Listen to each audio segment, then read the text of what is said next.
Hey guys, and welcome back. So, as I was preparing to record this video, I started thinking, when was the last time I recorded a DC video? And I realized that was the finale of Gotham, my review of the series finale of Gotham. There was nothing DC since then that would encourage me to review it. I mean, from my perspective, for example, I was planning on reviewing Crisis on Infinite Earths. However, though watching it, some stuff was overdone, wasn't as touched with the death of Oliver Queen. I think it was the fact that I knew in advance, all of us knew in advance he would die from Season 7, but for me, that kinda took away from the emotional impact that I believe it should have had. And that actually brings us to the premiere of Stargirl, because that was really amazing. I was surprised at how good it was. Okay, so this was news to me last night before I went to sleep, that Stargirl is basically a DC Universe production, produced by Jeff Jones as well, and the fact that it is airing on the CW has got nothing to do with the CW, except that, they get the airing rights one day later. Okay, so if you're checking this out because you're skeptical about watching the series, I'd like to tell you that there are a lot of things to watch it for. The Easter eggs, the ton of Easter eggs, the ton of comic book characters and comic book references alone are so amazing on the premiere alone. Those 50-something minutes are orgasmic to any person who cares in the least bit about comic books. Not saying a super comic book fan, not saying a super comic book reader, just anyone who cares in the least bit about comic books. Now, even though a DC Universe show, Stargirl did make her debut on the Crisis on Infinite Earths Arrowverse crossover, when they introduced the new Earth 2, they gave us the newly formed JSA, the one that would include Stargirl instead of Starman, and replacements for so many of the other characters that we watched at the beginning of this episode, so yeah, that's happening in the future of this series. It's not the first time either that we've met a version of Courtney Whitmore within the DC Universe, because we did meet a version of her in the past as part of Legends of Tomorrow, which is in turn part of the Arrowverse, that went ahead and used Crisis on Infinite Earths to make sure that all of it is basically part of this one big multiverse instead of the old Arrowverse multiverse that we knew. So right now, as far as the last 20 to 30 years are concerned, all of that is part of one big multiverse, and the events of Stargirl are taking place on the newly formed Earth 2 post-Crisis. But alright though, let's start with the very first character we're introduced to on this episode, the premiere of the series. So we're introduced to Patrick, aka Pat Dugan, and Pat Dugan is exactly who he is in the comics, Stripesy, and he was indeed the sidekick of Sylvester Pemberton. However, though Sylvester Pemberton wasn't really Starman on the pages of the comics, but rather the Star-Spangled Kid, as mentioned as well by Courtney Whitmore on this episode. He never ended up being Starman either, he ended up being Skyman, that's a totally different thing. And as opposed to him using the cosmic staff on the series, the Star-Spangled Kid on the pages of the comics uses what we know as the Cosmic Converter Belt. So for whatever purpose, saving time, trying to make sure that they don't have to explain too much to non-comic book readers, not bore them to death with a lot of details, jumping right into the story, they decided to go with this, merging both characters into one. Now, the potential for comedy from having the Star-Spangled Kid on the series, a teenager working with Pat Dugan, an adult sidekick, that's gonna be more than made up for, I believe, with Pat Dugan starting soon enough to act like a sidekick for none other than Courtney Whitmore, aka Stargirl, so that's kinda sorted out. Now, while still on the subject of Starman and the Star-Spangled Kid, and speaking of what Courtney Whitmore found over there, in the comic books, or the comic book version did not really find the Cosmic Staff, but rather found the Cosmic Belt. The comic book version of Starman as well doesn't really die at that point, but rather lives until he retires, and when he retires, he hands over the mantle and the Cosmic Staff to the second Star-Spangled Kid, aka Courtney Whitmore, making her into Stargirl. That also means that she never really started as Stargirl from the get-go, but she rather started with the equipment of the first Star-Spangled Kid becoming the second Star-Spangled Kid before she ended up becoming Stargirl when Jack Knight retired. Speaking though of that moment when she starts making fun of her stepdad of Pat Dugan, about being Stripesy, that's actually right out of the comics. Talking it all down, mocking him, making fun of him over it, that's all part of the source material. But another thing about Pat Dugan is that suit of armor he was sporting at the end of the episode, S.T.R.I.P.E,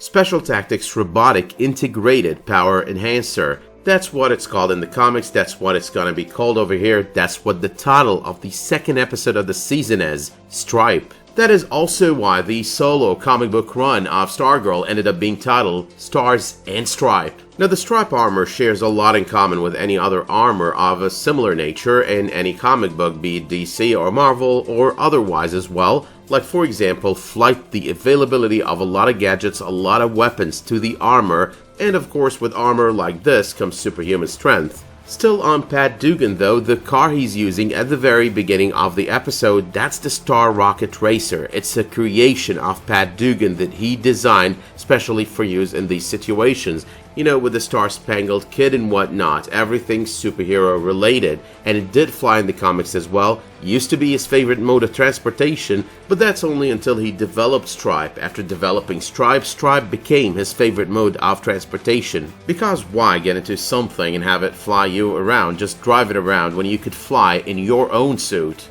Now let us though circle back to that Earth 2 bit, the multiverse, you know, all the talk about Crisis that I had earlier, as opposed to them ending being part of Earth 2 in this new multiverse post-Crisis. The comic book version of these characters used to be part of Earth 2 pre-Crisis, and then after the events of Crisis, they ended up being part of New Earth. So New Earth in this case is basically like the new Earth 1, so it is kind of reversed over here as opposed to what we've got in the comics. But alright though, let's move on a little bit quicker and burn through this a little bit faster. We've got Mike Dugan, aka Michael from the comics. The kid is Pat Dugan's son and Barbara Whitmore's stepson. Mike's mother and Pat's ex-wife Maggie Shaw decided to leave at some point and abandon her son, leaving him behind for his father to raise him on his own.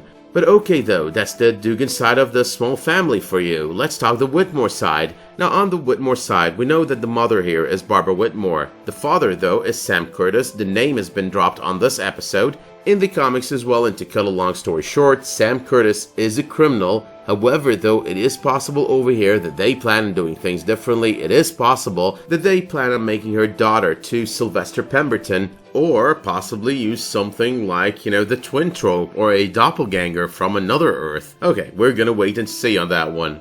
Now let us talk about all those little Easter eggs that we see at the beginning of this episode. First of all, there is the Jay Garrick Flash helmet. Now Jay Garrick is the native Flash to Earth 3, that's pre-Crisis within the Arrowverse. So here's one more change that we know about. This Earth 2, this version of Earth 2, has got Jay Garrick instead of Earth 3. It is possible that the new Earth 3 as well does have a Jay Garrick, but for now we know that he is definitely on Earth 2. At the beginning of the episode as well, we get that big flashy Green Lantern light, so pretty much one of the bigger Easter eggs there. We're getting a lot of Green Lantern stuff, hopefully that's a promise. I mean, John Diggle at the end of the finale of Arrow, and then this light over here. The version of the Justice Society of America that we're watching over here is different than the version that we did watch on Legends of Tomorrow. The Legends of Tomorrow version included Maya Jiwe, aka Vixen, Rex Tyler, aka Hourman, Todd Rice, aka Obsidian, Henry Haywood, aka Commander Steel, Courtney Whitmore, aka Stargirl, and finally Charles McNider, aka Dr. Midnight. Now Ted Grant is the first member that we get to meet sort of face to face out of the JSA version of the series, and Ted Grant is pretty much Wildcat in the comics. In the comics, Wildcat has got the ability to resurrect himself, bring himself back from the dead, but not without a twist. The twist over here is just like the saying, you know, about cats with 9 lives, that he has got 9 lives. That's the limit on it. He's killed 9 times, it is over. So I would assume that that means that he was killed 8 times prior to being killed at the very beginning of the premiere. That means this was the 9th, the last time, and that's why he's gone. Now Ted's got no other special abilities, hence his fighting proficiency comes from proficiency with martial arts. Now Dr. Midnight is the second member of the JSA that we meet over here. Dr. Midnight is a common member between both JSA team-ups, this one and the one on Legends of Tomorrow. I'm assuming over here that the version that we just met on this episode is yet another version of Charles McNider, but he might possibly be Peter Cross. However though, that's not the only version of Dr. Midnight that we're getting over here. You've got that socially distanced girl, you know, the one in the cafeteria, the one who's not really a friend of Courtney's at the moment, but later is gonna be a friend. That's Beth Chappell, and she happens to be in the comics 1 out of 3 versions of Dr. Midnight, the other 2 being the ones I just mentioned. Another character though that we've got in common between both versions of the JSA happens to be Hourman. The version of Hourman we're seeing over here is Rex Tyler. There are two other versions in the comics, Rick Tyler and Matthew Tyler. I'm assuming we're going to be seeing Rick Tyler later on as part of the newly formed JSA. This is going to include Stargirl.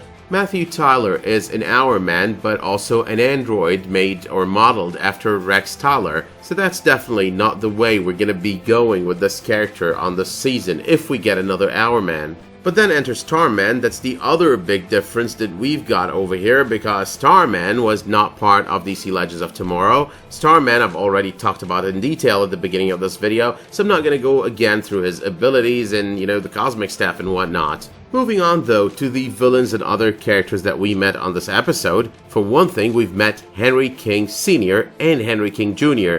Now, Henry King Sr., portrayed by Christopher James Baker, who portrayed the role of the villainous Malachi on Season 6 of Marvel's Agents of S.H.I.E.L.D., he happens to go both on the pages of the comics and on the series by the name Brainwave. Brainwave is a supervillain, part of the villainous team that is the villainous team of the series, the Injustice Society, and happens to possess a lot of powers, mostly mind-driven. He's telepathic for one thing. He's able to cast illusions that will basically confuse people, mess with their other senses. He's also able to transfer his powers, and that's what he does on the pages of the comics, transferring his powers to none other than his son, Henry King Jr., whom we also meet on this episode, which brings us to him as well, because as much of a stupid teenager as Henry Jr. seems over here, he's not gonna be that over the course of the rest of the series, or at the very least, I'm assuming so, based on his comic book counterpart. Because in the comics, the kid is actually Brainwave Jr. as well, but instead of being aligned like his father with the Injustice Society, he is instead aligned with the enemy, with the JSA.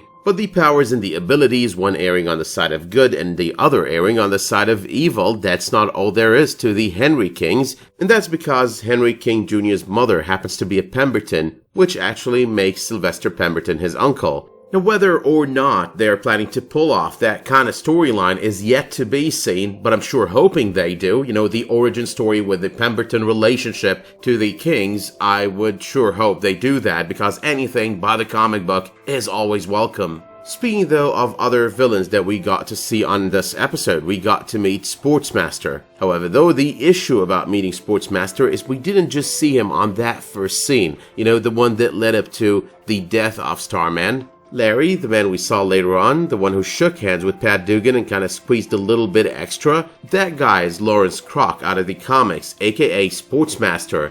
Now, his name does give it away. The guy's got no powers, it's just all about his abilities. The guy's stealthy, the guy's in peak physique. He's very well versed in the use of swords, daggers, sticks, firearms, anything that you can hold in your hand and fight with. And of course, with no superpower and no metal suit, hand-to-hand combat is definitely a given. Now, Crusher was also an alias other character on the pages of the comics. Crusher and Tigress, one of the other villains from the Injustice Society that we watched on the premiere of the season, they were married, they had a child, the child was a daughter, the daughter was Artemis Kroc. Artemis is one more Tigress on the pages of the comics. She adopted the name of her mother in her operations later on in her life, started with Artemis, but then went with Tigress. This Artemis is basically the Artemis character from the comic books that the Artemis character on Arrow, Season 5 I think, was based on. Speaking of Tigress, while we're at it, she's got no superpowers of her own, she's got no suit again, so it's basically all about the martial arts and being handy with a crossbow. But that still leaves us with a few more villains. Yes, there are that many villains on this series. You've got Solomon Grundy, but I've already talked about Solomon Grundy long ago. I've talked about him enough when I was reviewing Gotham, and I've talked about him even before then, like full details on Solomon Grundy, this story, or multiple stories from the pages of the comics of Solomon Grundy, how he became Solomon Grundy, how he operates, and how his powers work. Next up though is the Wizard. The Wizard on the pages of the comics as opposed to the series is William Zard. On the series he's William Zarek. William Zard of course sounds better because take the W and the I out of William, put it ahead of the Zard and you've got Wizard. So it was indeed a nice comic book play on names. His powers are basically in his name. It's all about magic for the Wizard, and it's not about illusion with him or fake magical tricks. It's all about real magical powers. That though leaves us with Icicle and Dragon Master. Now there's no evidence to what I'm about to say over here, but I'm assuming the version of Icicle we're watching over here is Joer McKent rather than his son Cameron McKent. The assumption I'm making over here is based on the fact that Joer McKent would end up having Cameron McKent for a child. Cameron, in return, would end up marrying Artemis Croc, Crush and Tigress' daughter. Yes, there was a lot of inbreeding within the Injustice Society.